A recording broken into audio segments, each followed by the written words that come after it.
Hello friends, आइए देखते हैं लेक्चर 4 स्टैटिस्टिक्स का जो कि यूजीसी नेट के लिए बहुत इंपॉर्टेंट है पेपर 2 कॉमर्स में। तो हमारे लेक्चर 4 है। लेक्चर 1, 2 एंड 3 ये तीनों आपको मेरे प्लेलिस्ट में मिल जाएंगे। अब आइए देखते हैं लेक्चर 4 स्टार्ट करते हैं। प्रोबेबिलिटी किसको कहते हैं?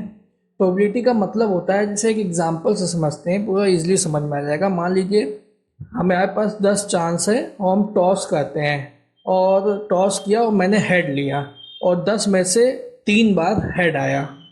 तो तो नंबर ऑफ फेवरेबल आउटकम कितने आए? 3 आए। 3 टाइम्स जो मैंने सोचा था वो आया।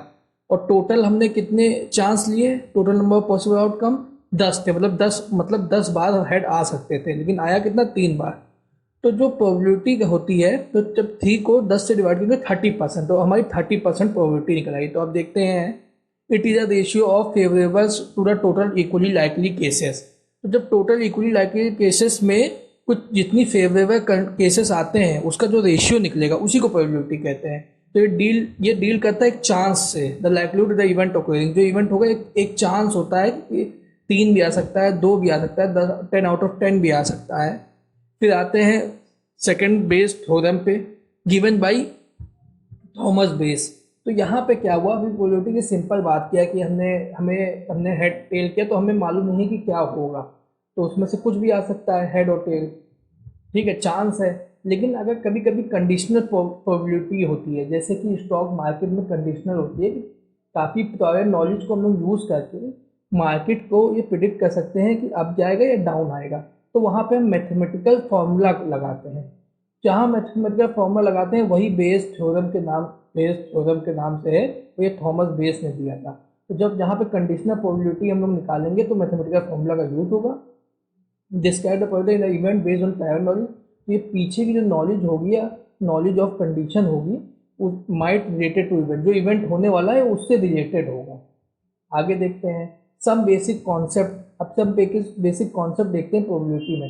जैसे an experiment conduct a trial. तो हम लोग एक्सपेरिमेंट करते हैं, मतलब हेड और टेल करके देख रहे हैं कि कितनी बार चांस है आने का। तो एक एक्सपेरिमेंट हुआ कि कितनी बार हम चाहेंगे वो आएगा। सेकंड होता है इवेंट्स पॉसिबल आउटकम। कितनी बार चांस है कि जो हम कितनी बार इवेंट्स हम लोग कर सकते हैं। जैसे हम लोग 10 चांस है, 10 टोटल चांस कर सकते हैं।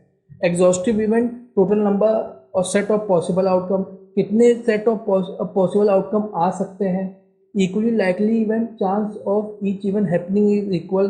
कितने इक्वल चांस है कि हेड या टेल आएगा। Mutually exclusive event can not happen simultaneously या सिंगल टाइम। तो जैसे हेड और टेल की बात होती है, तो एक ही चांस में दोनों चीज़ नहीं आ सकती है सिमुलेटेनियसली, हेड भी आ जाए और टेल भी आ जाए। फिर complementary event if are mutually exclusive and exhaustive. Mutually exclusive क्या होता है कि एक बार में दो चीज़ें नहीं आ सकती हैं।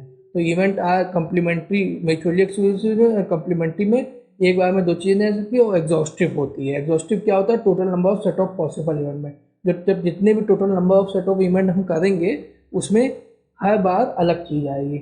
सिंपल इवेंट, तो सिंपल इवेंट में हम सिंगल इवेंट करते हैं। मान लीजिए हमने टॉस किया, हेड या टेल कुछ भी आ गया। कंपाउंड इवेंट में हम लोग कई बार करते हैं, जैसे हमने 10 बार किया हेड और टेल, तो कंपाउंड इवेंट होगा। Independent event occurrence of one does not effect the other.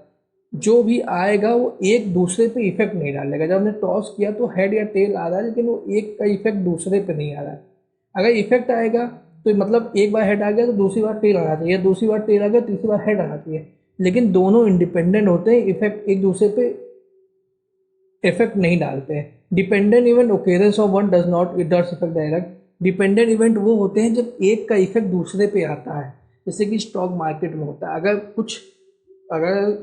किसी कंपनी के नतीजे अच्छे आए तो उसका शेयर्स अप जाता है, तो डिपेंडेंट इवेंट है। जो अब होना है कल वो हमें आज मालूम चल जाएगा, क्योंकि पास्ट इवेंट्स है, जिसको हम कंडीशनल प्रोबेबिलिटी भी कहते हैं, जहाँ मैथमेटिकल फॉर्मूला लगता है। आगे बढ़ते हैं। In statistics we study mainly 2 type of distribution. तो यहाँ पे हम 2 टाइप ऑफ डिस्ट्रीब्यूशन पढ़ते हैं।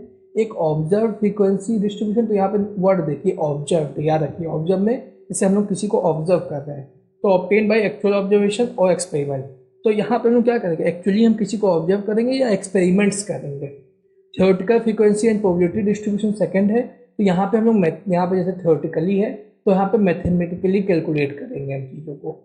तो यहाँ पे हम लोग एक्चुअल ऑब्जर्व नहीं कर रहे हैं, बस एक अंडर सर्टन एजम्पशन पे थ्योरेटिकली चीज़ों कर रहे हैं, मैथमेटिकली सॉल्व कर रहे हैं। अब ये देखिए कि थ्योरेटिकली ये इंपॉर्टेंट होता है, थ्योरेटिकली एंड प्रोबेबिलिटी डिस्ट्रीब्यूशन के अंदर क्या टाइप्स हैं। तो दो टाइप्स हैं, एक है आपका डिस्क्रीट प्रोबेबिलिटी डिस्ट्रीब्यूशन, एक है कंटिन्यूअस प्रोबेबिलिटी डिस्ट्रीब्यूशन। तो डिस्क्रीट में क्या आता है, binomial distribution and Poisson distribution. तो ये इंपॉर्टेंट है, याद रखिए, binomial distribution and Poisson distribution discrete probability distribution के अंदर आता है। और नॉर्मल डिस्ट्रीब्यूशन किसके अंदर आता है, कंटिन्यूअस प्रोबेबिलिटी डिस्ट्रीब्यूशन के अंदर। बाइनोमियल डिस्ट्रीब्यूशन एक एक देखते हैं। Discovered by Swiss mathematician James Bernoulli, use in situation experiment result in two possible success. तो बाइनोमियल डिस्ट्रीब्यूशन कहता है जब हम कुछ भी एक्सपेरिमेंट करते हैं तो उसका दो पॉसिबिलिटी होती है, वो सक्सेस होगा या फेल होगा। जैसे हम कॉइन को टॉस करते हैं तो या हेड आएगा या टेल आएगा, तीसरी चीज़ नहीं होगी। तो बाइनोमियल डिस्ट्रीब्यूशन में ये कहता है। Condition assumption apply. अब क्या कंडीशन एजम्पशन अप्लाई करता है binomial distribution, finite number of trial. Finite number of trial का मतलब उसके पास एक लिमिटेड ट्रायल होगा। ऐसा नहीं कि तुम अनलिमिटेड ट्रायल करते चले जाओ। मान लीजिए उधर टारगेट डाल लिया कि 10 ट्रायल करना है, 20 ट्रायल करना है। Mutually exclusive outcome, probability of success in each trial is constant. जो प्रोबेबिलिटी होगी हर ट्रायल की वो एक तरीके का कांस्टेंट होगी। ट्रायल आर इंडिपेंडेंट, ठीक है, जो ट्रायल होंगे वो एक दूसरे से डिपेंडेंट नहीं होंगे, इंडिपेंडेंट होंगे। प्रॉपर्टीज क्या होती है आइए अब देखते हैं properties and characteristic of binomial distribution. तो सबसे पहले इसके अंदर आता है थ्योरेटिकल एंड फ्रीक्वेंसी डिस्ट्रीब्यूशन। जैसे हम लोग बाइनोमियल थ्योरेटिकल फ्रीक्वेंसी डिस्ट्रीब्यूशन के अंदर आता है ये, जहाँ पे हम लोग मैथमेटिकल फॉर्मूला का यूज़ करते हैं। जैसे कि एक दो चीज़ होती है, एक ऑब्जर्व होती है, ऑब्जर्वेशन तो हम ऑब्जर्व करते हैं, लेकिन थ्योरेटिकल में हम लोग मैथमेटिकल का यूज़ करते हैं। फिर हम लोगों ने सेकंड देखा था, ये डिस्क्रीट प्रोबेबिलिटी डिस्ट्रीब्यूशन के अंदर आता है बाइनोमियल या पॉइसन, ठीक है। और कंटिन्यूस के अंदर क्या आता था, एक बार और देख लेते हैं बैक। कंटिन्यूस के अंदर नॉर्मल डिस्ट्रीब्यूशन आता था, डिस्क्रीट के अंदर डिस्क्रीट प्रोबेबिलिटी डिस्ट्रीब्यूशन के बाइनोमियल डिस्ट्रीब्यूशन पॉइसन आता था। और ये सब देखिए कि थ्योरेटिकल के अंदर आता था। तो यही चीज़ वहाँ पे लिखी हुई है कि ये थ्योरेटिकल फ्रीक्वेंसी डिस्ट्रीब्यूशन है, डिस्क्रीट प्रोबेबिलिटी है। तो यहाँ ये इट कैन बी सिमेट्रिकल भी हो सकता है, जहाँ पे P इक्वल टू क्यू होगा, जहाँ पे इक्वल चांसेस होंगे, और एसिमेट्रिकल भी हो सकता है, जहाँ पे चांसेस इक्वल नहीं होंगे, 40-60% भी चांस हो सकता है, या निगेटिव भी हो सकता है, 60-40 भी हो सकता है। इसको हम ग्राफिकली प्रेजेंट करेंगे। मेन जो पैरामीटर होगा NOP को यहाँ यूज़ करें। तो ये याद रखिए कि बाइनोमियल में डिस्ट्रीब्यूशन में NOP का यूज़ करते हैं, कांस्टेंट बाइनोमियल डिस्ट्रीब्यूशन। तो अब इसमें कैसे, जैसे हमको मीन निकाला तो NP कर देंगे, वेरियांस निकालना NPQ हो गया, स्टैंडर्ड डेविएशन में रूट लगा के NPQ कर दिया, movement of coefficient of sequence में Q minus P divided by root by NPQ हो गया। तो इस तरीके से ये फॉर्मूला है, याद रखिए। बाइनोमियल डिस्ट्रीब्यूशन में ही NP का यूज़ करेंगे। आगे देखते हैं पॉइसन डिस्ट्रीब्यूशन। ये डेवलप किसने किया था, French mathematician doctor Simeon Denis Poisson ने किया था।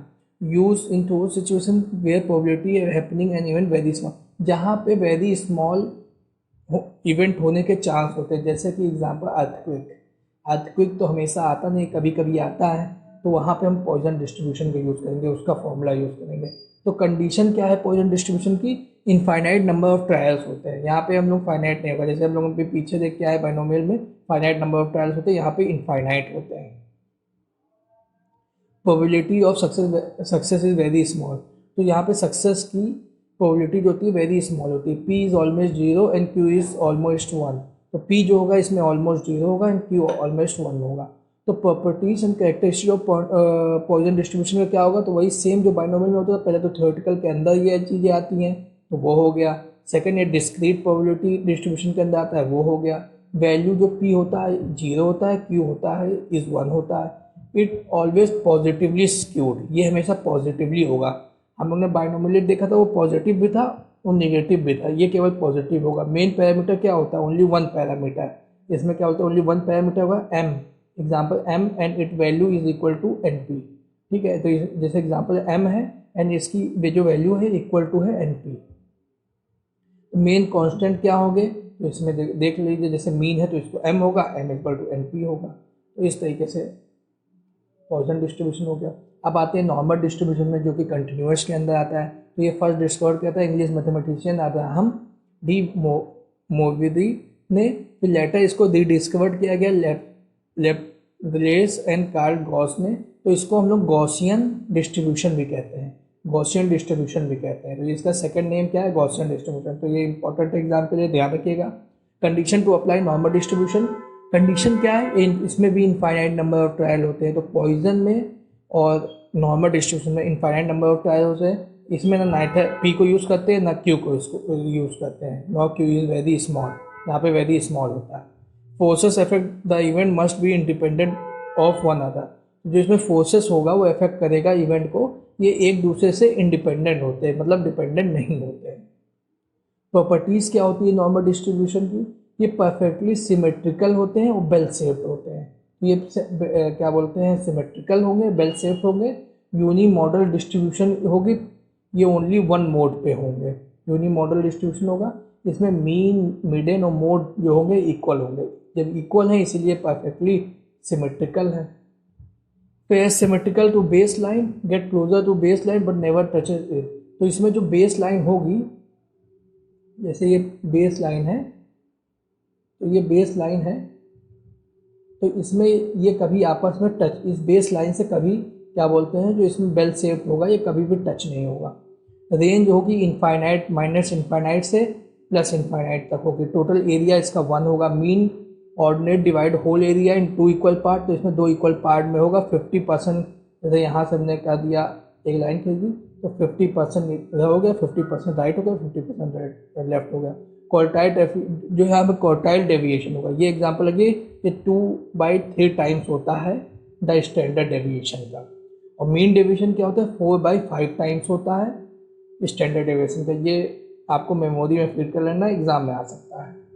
फिर आते हैं Q1 and Q3 is equidistant from the median. तो Q1 एंड Q3 इक्विडिस्टेंट होगा फ्रॉम मिडन से। सीधी सी बात है, इसमें जैसे 3 है, 1 2 3, तो यहाँ पे जो ये अगर Q1 है और ये Q3 है, तो जो बीच में होगा ये सेम डिस्टेंस पे होगा।